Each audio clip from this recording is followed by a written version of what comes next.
When he began broadcasting Dodger baseball, gasoline cost 27 cents a gallon, a postage stamp cost 3 cents, and minimum wage was 75 cents per hour in this country.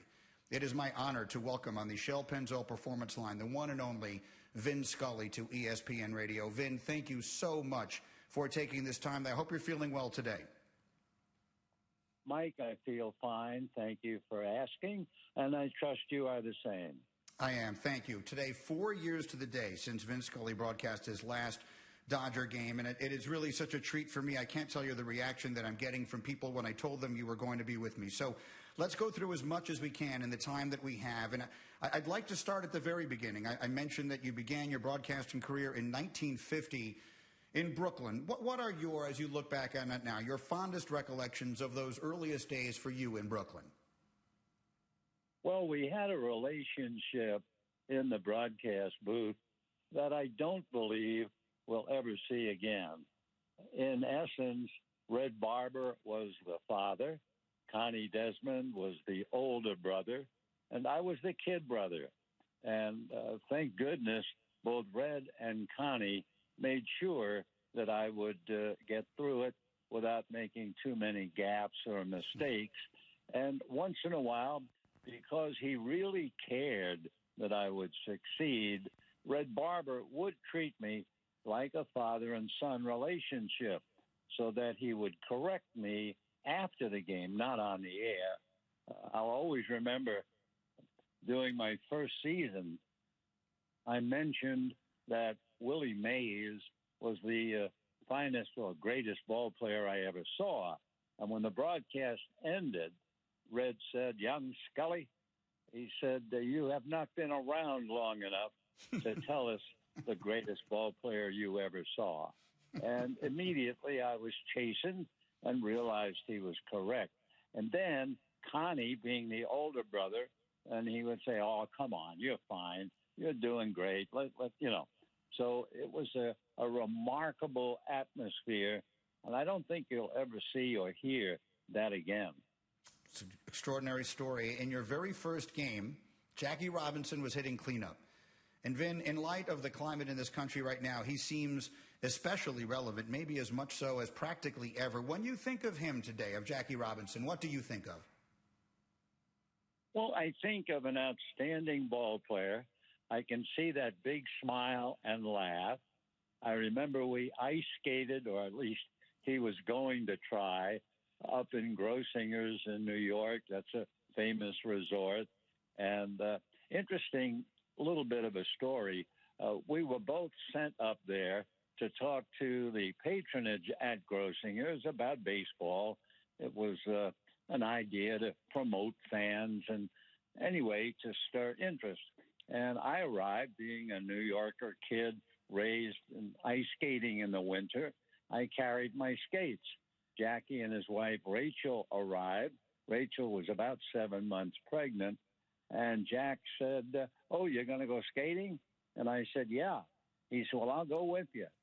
I said, "Whoa, fine." So Jackie and I went into the dressing room. Meanwhile, Rachel, at 7 months pregnant, went with the lady to get her skates, and I was scared to death about her.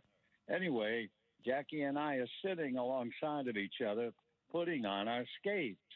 And Jackie, out of the blue, suddenly said to me, "Vinny, when we go out there, I'll race you."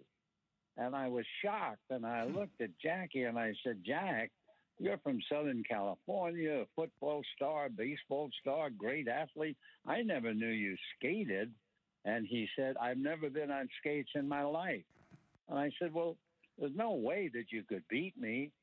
And he said, "No, but that's how I'll learn." The competitive spirit inside that man was truly remarkable. And we were good friends. Interesting for me, my first game to broadcast was in Philadelphia. The Dodgers opened that year. And during spring training, I got to know Don Newcomb very well, God rest his soul. And Nuke was going to pitch that game.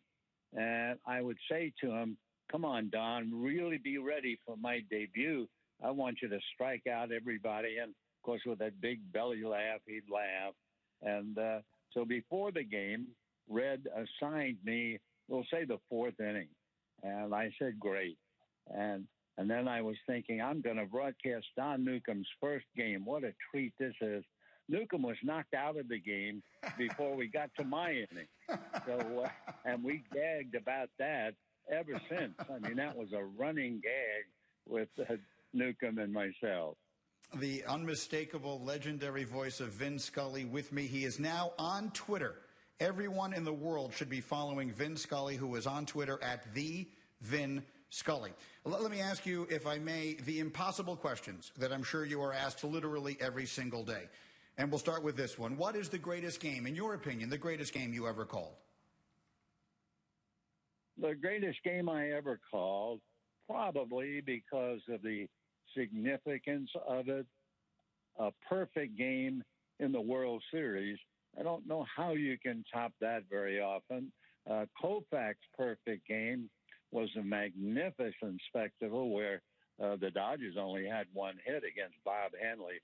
But I guess for someone to pitch a perfect game on the World Series, it can't get much better than that. Although when MLB began to broadcast, the very first thing they did, their opening telecast, was that World Series game pitched by Don Larson. And I was watching football in the late fall, and I knew that game was going to come on, and I had never seen it. And so I figured out when it would start and when it would be the time where the great Mel Allen would hand it over to me. And I went back to the baseball, and sure enough, it was the middle of the fifth inning, and Mel handed it to me. And I thought, oh, great, I'm going to be able to listen because I've never heard it before.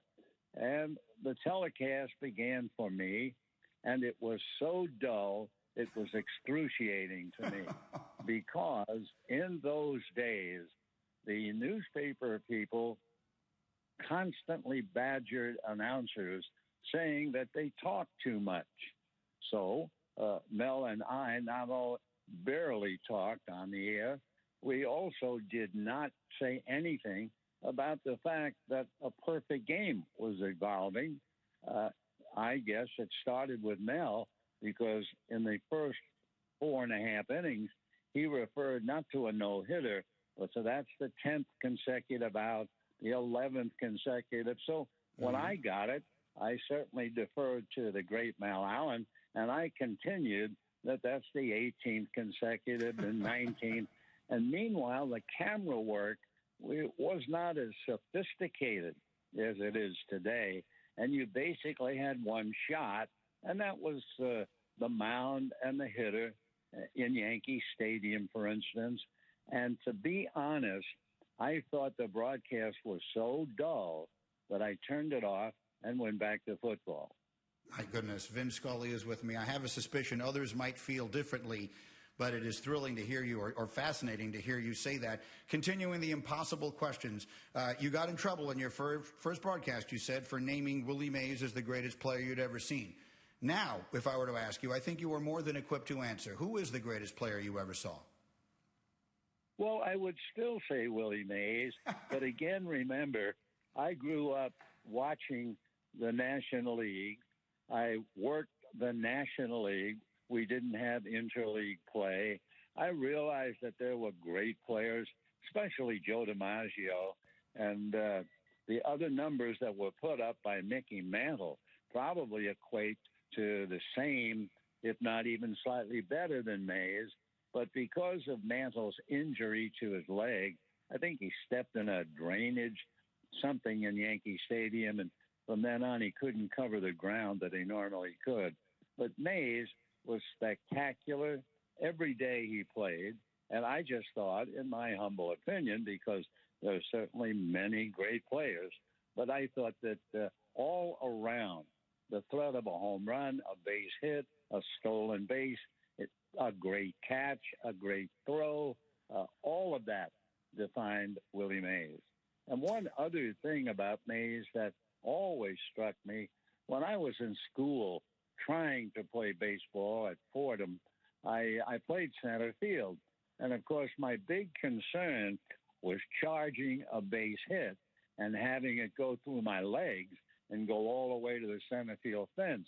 And I always watched big league center fielders especially. And when the Dodgers played in the Polo Grounds, it was, I believe, 483 feet away from the base of the clubhouse to home plate. And every outfielder I ever saw was a little, what would be the right word, almost timid about a base hit getting through him and rolling all the way to eternity. Willie Mays played center field like he was a shortstop. There was not a thought in his mind that the ball might get away from him or roll all the way to the center field clubhouse. And that struck me, too, as just part the overall picture of Mays as a great player. Vin Scully is with me. You can follow him on Twitter at @VinScully right now. You know, I opened this conversation by saying that the relationship fans have with an announcer is such a special one. How would you describe that relationship in reverse? How would you describe the relationship that you had for all those years with them? I was quoted several times, and I meant it from the bottom of my heart. I often told the crowds that I needed you more than you needed me. And when I was retiring, the last week that I did games at Dodger Stadium, I had a sign made, and the sign draped over the wall of the clubhouse, actually the broadcasting booth, and it just simply said, "I'll miss you, Vin." And that was my relationship with the fans.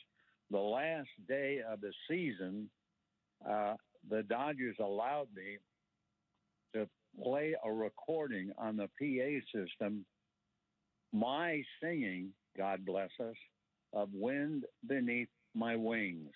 I had made a recording about that dedicated to my wife, Sandy, and I just wanted the crowd to know how I felt. So on the last day of Scully at Dodger Stadium, the crowd showed great patience.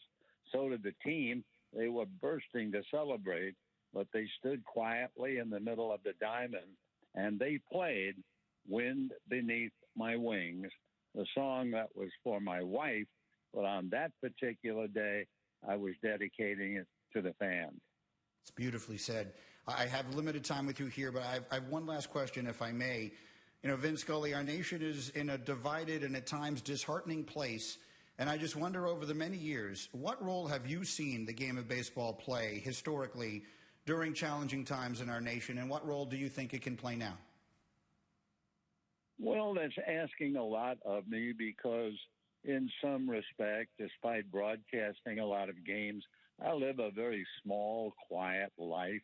All I know is that in Ebbets Field, and certainly here at Dodger Stadium, I've seen black and white players get along extremely well. They have a shared experience of the game, and they each have a strong desire to win. And so I keep thinking to myself, please, God, bring everyone in America together like the ball players are. Let them all agree we want to live happily and peacefully in this world. And let's just stop talking. Let's stop protesting and setting fire to places. Somebody has to get leaders from either side to sit down and see if we can't get along like a good baseball team does. You forget all about color when you're playing a game. You should be able to forget all about player living your days out in this world. Vin Scully, I can't begin to tell you how much it means to me that you took this time today. I know that your schedule remains busy, and I just can't tell you how much it meant to people to know that you were coming on and to hear your voice today and any day. It's a pleasure to have you. Thank you so much. The very best to you and to your family, and I hope we get to do it again sometime. Thank you, Mike. You've been very generous in your compliments, for which I really appreciate. And above all, it's been an honor to have a chance to chat with you. So God bless and continued success. To you, too. Thank you so much. Vin Scully with me, Greeny, here on ESPN Radio. It's going to take me a moment to recover from that. And we will spend that moment together.